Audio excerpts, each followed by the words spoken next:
Hello बच्चों, let's see this question. So the question says figure shows an Atwood machine in which m1 plus m2 is equals to capital M is constant.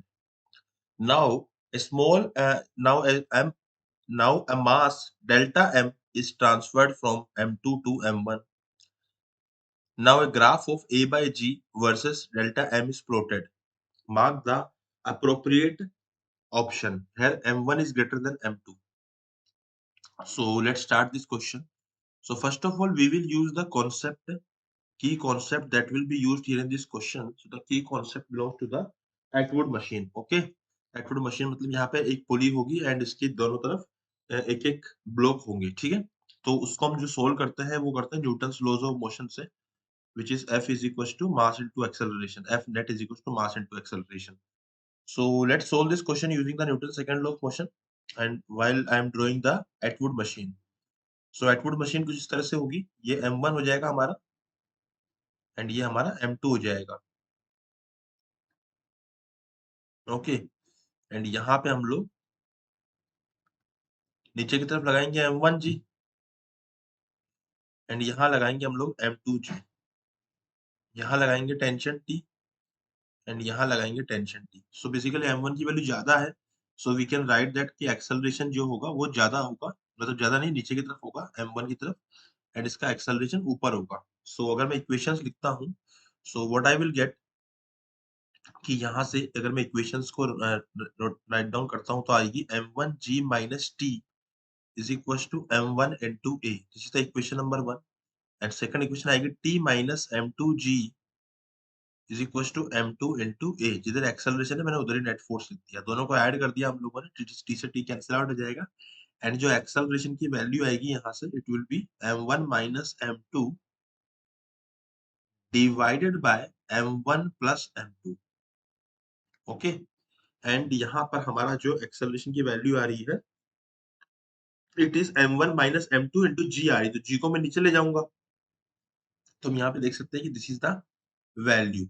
Okay, जो initial कुछ value थी and it is a positive value क्योंकि M1 बड़ा है, तो it means कि ये A by G initially positive होगा। डेल्टा M यहाँ पे 0 है। ओके, इस मोमेंट पे डेल्टा M जो है हमारा 0 है। And now we will solve this question for the another condition. अगर हमारा यहाँ से M1 से अगर हम ये बोले कि यहाँ पे now delta M is mass transfer from M2 to M1, so M2 से हमारा जो मास है वो डेल्टा M ट्रांसफर हो रहा है M1 में, तो M2 का मास कितना हो जाएगा, it will be M2 minus delta M and M1 का हो जाएगा M1 plus delta M।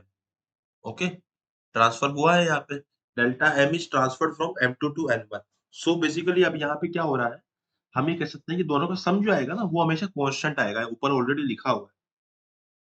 So now हम लोगों को यहाँ पे A by G की वैल्यू निकालनी है, तो A by G will become what M1, तो M1 की जो वैल्यू जाएगी हो जाएगी अब M1 plus delta M minus M2 की वैल्यू जाएगी M2 minus delta M divided by total mass. तो M1 प्लस M2 तो कांस्टेंट रहेगा, तो इट विल बिकम कांस्टेंट। सो जो A by G की वैल्यू आएगी it is what M1 minus M2 and इसको अगर हम सोल्व करेंगे तो ये हो जाएगा M1 minus M2 minus minus plus हो जाएगा plus 2 delta M। Okay, divided by capital M divided by capital M।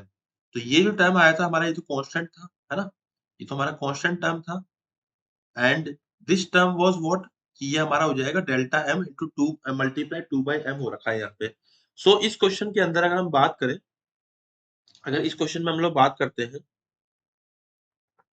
तो यहाँ पे A by G इसको हम लोग लिख सकते हैं। देखो हम लोग अगर बात करें तो इक्वेशन ऑफ लाइन क्या होती है, y बराबर mx प्लस सी, है ना, where m is slope and c is intercept. तो यहाँ पर जो c आ रहा है कंपेयर करने पे c के बराबर आ रहा है ना, m1 minus m2 by m, और 2 by m जो आ रहा है ना वो मेरा स्लोप के बराबर आ रहा है, इट इज स्लोप। अगर मैं क्या करता हूँ a by g और डेल्टा m का ग्राफ बनाता हूँ, तो if I draw the a by g and delta m का graph then this graph will be like this straight line, क्योंकि इंटरसेप्ट पॉजिटिव है एंड स्लोप यहाँ पॉजिटिव है, सो इस तरह का ग्राफ बनेगा। It is matching with option number 1, so option number 1 is the final answer. I hope you understood it well, best of luck.